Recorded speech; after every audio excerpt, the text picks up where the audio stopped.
up, you guys? It's Golden Topics with Zay, and in today's episode, we're gonna be talking about this. So stay tuned. There are so many lessons to glean from what happened with Olandria last night.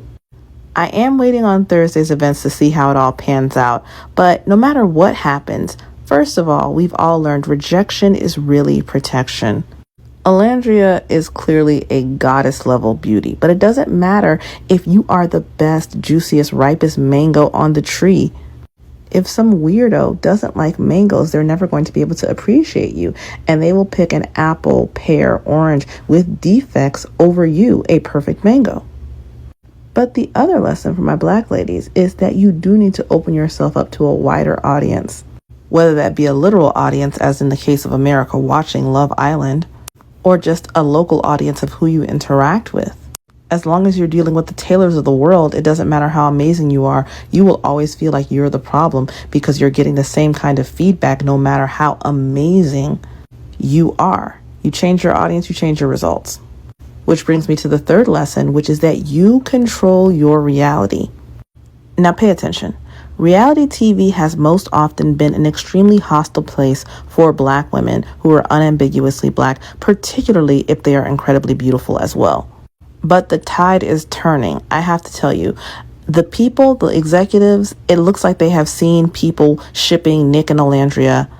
They've seen the edits, and most importantly, they have seen the views the show is getting because of this outrageously beautiful woman and the possibility she might be with this guy. So I think they're inventing some sort of new house or situation for the two of them to be together and explore their relationship, because people don't care about hate more than they care about their money most of the time. Sometimes they do. But in the world of reality TV, attention equals income. Olandria is getting a lot of attention. They would have tried to make her into the villain if it was selling, but what's selling is the idea of this beautiful woman getting some adoration. And they don't mind staring into the skid if it means their pockets are going to get fat. Who created this reality? Black women with their attention. So if there's something that doesn't suit you about the way you're being represented on TV, don't watch it. Reject it. Starve it for attention. Energy goes where attention flows. Okay, you create more of what you respond to. And that's not just a metaphysical thing, it's a real thing. The more you're talking about something, the more it's getting clicks, the more it's getting views, the more of it you're going to see. In the past, we've talked about and complained about ad nauseum the horrible way black women are often portrayed on reality TV shows. Just don't consume it. I myself had not watched Love Island at all. I had heard everything I knew about the show from you guys. And I did not like the way they were doing Olandria. And I said, that's why I'm not consuming any of this. And if the tide turns, we can see about doing something different in the future. But if things do not go the way they seem to be going on Thursday, turn off this show and never talk about it again. Don't say, oh, they did her wrong. They shouldn't have. Close your eyes and starve it for attention if they don't do her right. And if they do her right, consume the show, because you're going to get more of whatever you respond to. Make it nothing but a smart business decision to portray black women being treated well, being loved, being protected, being defended. Because one thing about us, we are major consumers. We should be shifting the direction of how we are portrayed. That's it. Like and follow for more.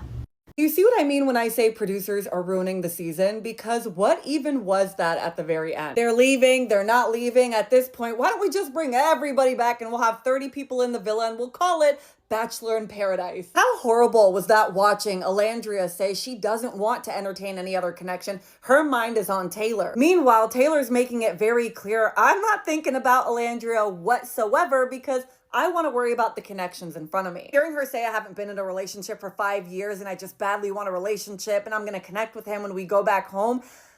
I don't even know. Like, is she coming back? Is she about to find out that that's actually not going to happen for her? So I think we're all in agreement here that Coco is absolutely drop dead gorgeous. And to know that she, another stunningly beautiful woman, is going after Ace just really irks my nerves. I mean, why? What are we not getting here? The man literally has his arms crossed every time he's sitting with a woman. I can't But his conversation with JD was great. Obviously, he wasn't scared off because he didn't choose Amaya. He decided to stay with her. He knows she's a mom. He's been with a mom and he has no issues with that. While he's not interested in Amaya, I loved his conversation with her because she really needed to hear that from a guy. The fact that she had to explain herself saying, people don't understand me and how I speak and I'm Dominican and this is just how we talk. We're very lovey-dovey, mi amor. And he's like, you literally don't have to explain yourself. I teared up when he told her, I felt your genuine energy. You're just passionate about things. You don't have to be sorry. When it comes to Iris, I loved getting to see more of her tonight. I loved seeing her being able to enjoy her experience,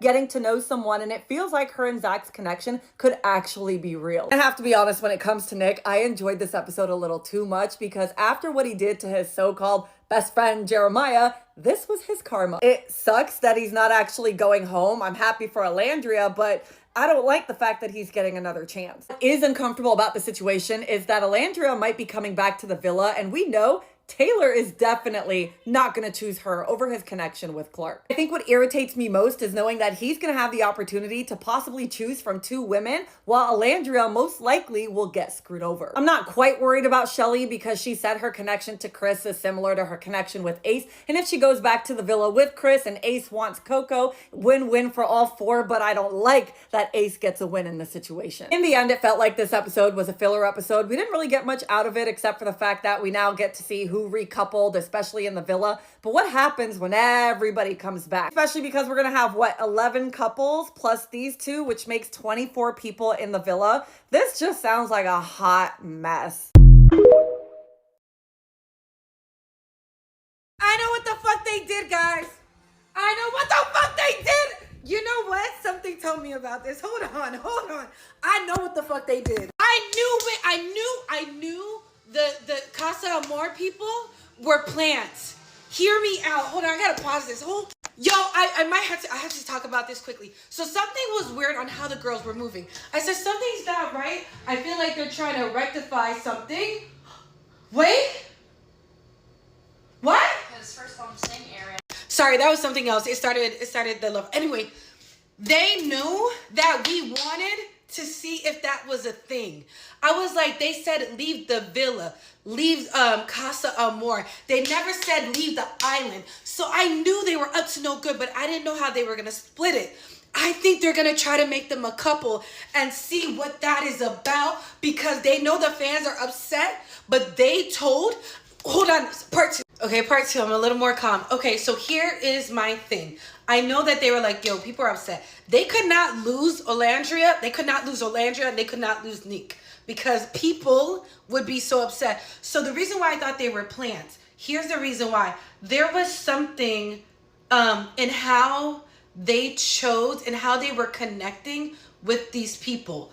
That guy, the British guy, you can tell he was not feeling, I'm sorry, Amaya, I love you, my darling. He wasn't feeling her. He wasn't feeling the kiss. And I was like, yo, she's throwing herself at him. And they kept saying, like, who's going to go with Amaya? Because I knew something was amok. I said, they're trying to rectify something. They're not going to let these two people leave. They're not going to let these two people leave. So I think what they're trying to do is say, like, yo, y'all saw it. We saw it. Team Nickel, whatever. I think they were trying to figure out a way to make us be like, okay, we're not upset because you guys can't make us lose two people that we love. Let's see how this works. That is my suspicion. What's today? Wednesday. Today is Tuesday, but Wednesday. Do they have it on Tuesdays? My suspicions is that they had to rectify something because they saw how people were so upset about how they mixed and matched and let the Islanders do that. They were not going to let these two people leave. I know it! Something was amok. Wait.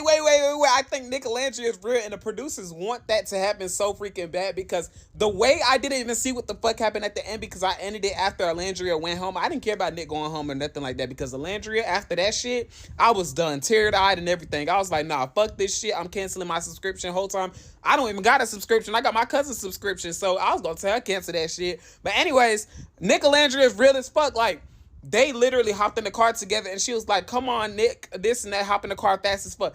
I'm so freaking happy. Like, that they didn't send her home because they knew them ratings was gonna go down. That's why they didn't send her ass home. That's the only reason they didn't send her ass down, because they know them ratings was gonna go the fuck down. But if it was a my, they probably would have sent her ass home, and I don't even know. But overall, I'm just happy that Nick Olandria is real. I think they're gonna go hide in a hideaway and shit. That means Jeremiah's coming back too, y'all.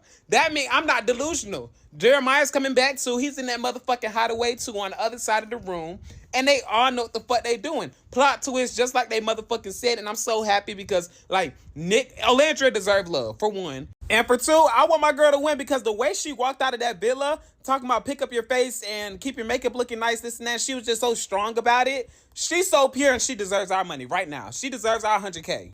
What is so hard to watch about this season of Love Island is that it is so painfully representative of what it feels like to date as a woman in America right now. Like, you've got Ace, who's just plain evil and on games. You've got Austin, who's a Trump supporter. You've got TJ, who's like a red pill, whatever, person who believes in like red pill content. You've got Taylor, who's a nonchalant man who refuses to apply pressure to the woman that he's with. And all of these men are just mediocre and disappointing. On the other hand, you have stunning, beautiful, kind women like Shelly, like Sierra, like Olandria, who are forced to deal with this nonsense. I didn't even mention the new guy who's matched up with Shelly, the new bombshell who's matched up with Shelly in Casa Amor, who's a fucking Tory Lanez supporter. Like, this is really what it be like dating as a black woman who likes men in our current dating landscape. It is spooky. Love Island about to piss me off. Olandria, you have not been picked to be in a couple. You have 30 minutes to pack your bags and say your goodbyes. There's no reason why Nick and Olandria should have got sent home last night. Nick, you have not been picked to be in a couple. You have 30 minutes to pack your bags and say your goodbyes. When the duds, Austin and Amaya, clearly should have left the villa. Last night was the most emotional I've seen season 7 cast. You deserve to be here. Sorry, bro. Ellie was crying, Ace was crying, Pepe was crying, Taylor was crying, everybody was crying. And Olandria did not form strong connections with people that have been brought in for Casa Amor, so it was looking like they got shipped off to some destination to possibly watch what their lovers are doing, and I personally suspect that they're going to get brought back in when it's time for their lovers to make a decision as to if they want to pick the people from Casa Amor or stick with their original lovers. Quick, hurry up, get in! What the? Nick, come on, hurry! Last night, I was super shocked that Ace got very emotional when Nick went home. Taylor did as well. Andrea and Shelly were like bosom buddies the entire time they were in the house, so it is understandable as to why Shelly didn't even let Iris finish reading the card before she ran up Olandria to hug her. Olandria kept it cute and classy, and she barely even shed a tear, so I was super happy when I saw her pull up in that G-Wagon to grab Nick at the end of the episode. I don't think that Nick thought that he was going to be going home. I honestly thought he believed the girl that Austin was with was going to stand up for him, and I honestly did too. Crazy part is Sierra is doing all that crying at Casa Amor only for her love interest Nick to get sent home. I can't say 100% how they plan on implementing Nick and Olandria back in the show, but something tells me that they have not left that island of Fiji. I'm curious to know what you guys think regarding this. Like I said, I was super shocked when Nick and Olandria got kicked out of the villas, but let me know your thoughts below, you guys. Peace. Now the texts that they're going to get from producers are Olandria and Nick getting voted off, and Taylor and Sierra are going to be sick. Everybody's going to be sick. But now, okay, let's move on to our new connections. As they move on to their new connections, they form new bonds. While Nick and Olandria's stands are getting fed, they're probably just going to be in a hotel sleeping, because I don't believe they're going to get together when they are... Taylor was boohoo crying when Nick went home. He looked like he was about to hyperventilate. You think Nick's going to touch his girl now? Oh, he's not that bad. And that has to be the text. So just a video of them kissing another person isn't enough. They need real emotion, and that's how you get it. By saying, while you were doing that, your girl just went home. While you were doing that, while you were missing him, Sierra, Nick's home. So then, as they start to move on, boom, Nick and Olandria make their return. Production. That is wicked work. And then they're going to have to pick between their new connections and their old connections. And to be honest, the amount of sadness that they felt when they thought that Nick and Olandria actually went home is probably going to bring them back, Nick and Olandria, because it's like, I'm so relieved. I'm so happy that you are here. The amount of feelings I just went through watching the show, I was like, this used to be a cute, fun show. There's no way I'm this bothered. Because for a second there, I thought the show got a little too serious. Because I'm like, why are you saying, you just don't know how much time you have here? You are in Fiji on Love Island. What are you talking about? It got dark there for a minute, but they picked it right back up at the end. Because there's no way y'all are voting off 2 OGs who are in the top 3 that America just voted as their favorites, behind people that they've known for 24 hours, when they have both been coupled up with people since week 1. There's no way. And when Olandria said, oh no, I'm gonna get my cowboy, I'm gonna find him on the outside. Oh. And when she was like, I really want love, y'all. Oh my goodness. I was really sick for her. I was like, there's no way they're sending her home, because if she leaves, I leave. And she looked at that man and said, oh no, save your words. But when I saw that, was that a G-Wagon in Fiji? When I saw that, I said, okay. Because I was holding out hope, because I said, I know y'all aren't getting rid of these 2. I know I'm not going to see Olandria on the Vile Files this week. I know y'all aren't about to just ruin your show for no reason in the name of switching things up. The relief that I felt